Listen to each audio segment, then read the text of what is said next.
Pakistan strongly condemns unjustified and illegitimate aggression by Israel against the Islamic Republic of Iran. Pakistan stands in resolute solidarity with the brotherly people of Iran. We offer our sympathies and condolences on the loss of life and damages due to these heinous attacks. The Israeli military strikes violate the sovereignty and territorial integrity of Iran and clearly contravene the UN Charter and fundamental principles of international law. We unequivocally denounce these blatant provocations, which constitute a grave danger and a serious threat to the peace, security, and stability of the entire region and beyond, with serious implications. Iran has the right to self-defense under Article 51 of the UN Charter. Madam President, these attacks follow a dangerous pattern of Israeli irresponsible conduct marked by ongoing military operations in Gaza and repeated cross-border strikes in Syria, Lebanon, and Yemen, demonstrating a consistent and deliberate disregard for international norms. Israel's actions in the Middle East reflect a continuing pattern of unilateral militarism in flagrant violation of Article 2.4 of the UN Charter and represent acts of aggression as defined under General Assembly Resolution 3314 of 1974. Israel's serial breaches of sovereignty normalize impunity, erode the authority of the United Nations, and gravely undermine the international order. Such blatant aggression and contempt for international law has already had devastating consequences. In Gaza, tens of thousands of civilians have been killed as a result of Israeli military onslaught, and a humanitarian catastrophe has unfolded under an illegal blockade that has in fact been there for over 15 years. In Syria, Yemen, and Lebanon, Israeli airstrikes have repeatedly targeted sovereign territory, undermining regional stability and exacerbating tensions. The fact that these attacks against Iran have happened in the middle of a negotiations process aimed at finding a peaceful diplomatic solution to the Iranian nuclear issue makes it all the more morally repugnant and against international norms. These actions risk eroding the trust and sanctity of the negotiations process, so crucial for the peaceful settlement of these issues. Madam President, Pakistan reaffirms its support for the resolution of the Iranian nuclear issue through peaceful means, diplomatic engagement, and sustained dialogue. The JCPOA was an outcome of painstaking and arduous yet constructive negotiations. It charted a roadmap to comprehensively address the concerns of the parties involved by clearly defining their relevant obligations and responsibilities.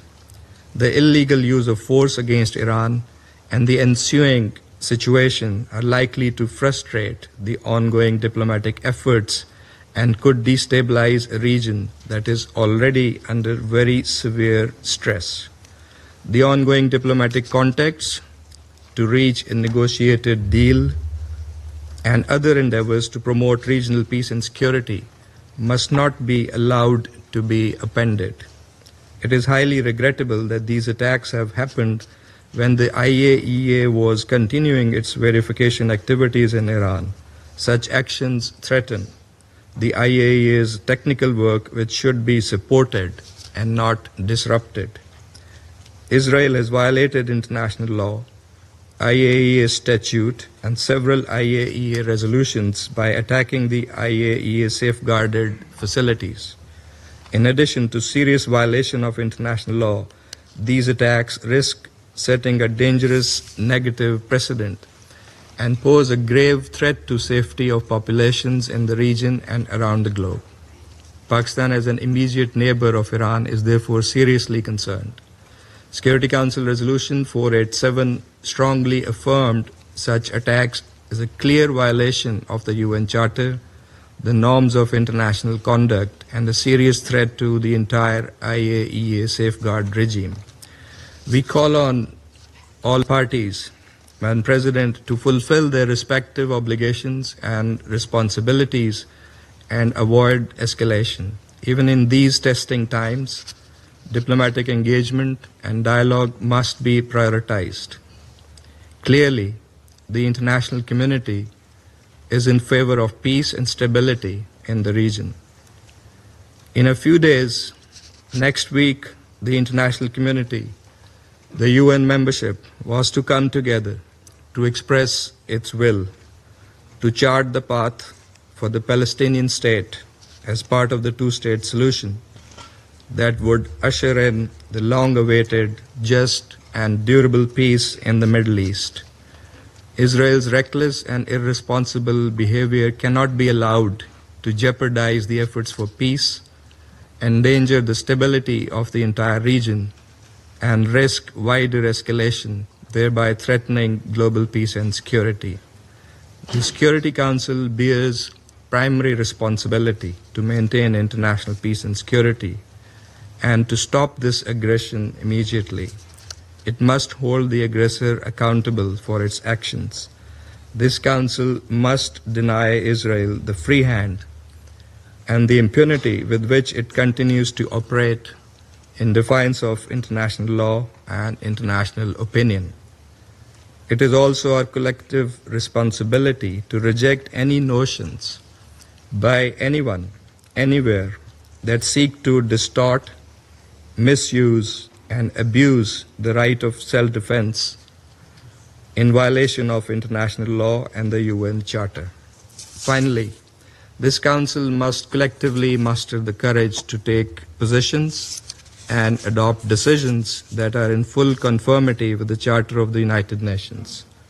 In accordance with its responsibility, the Council should encourage, support, and prioritize dialogue and diplomacy to advance peaceful resolution of conflicts. That is the only viable path forward, as many around the table have also echoed in their comments. I thank you, Madam President. I thank the representative of Pakistan for his statement.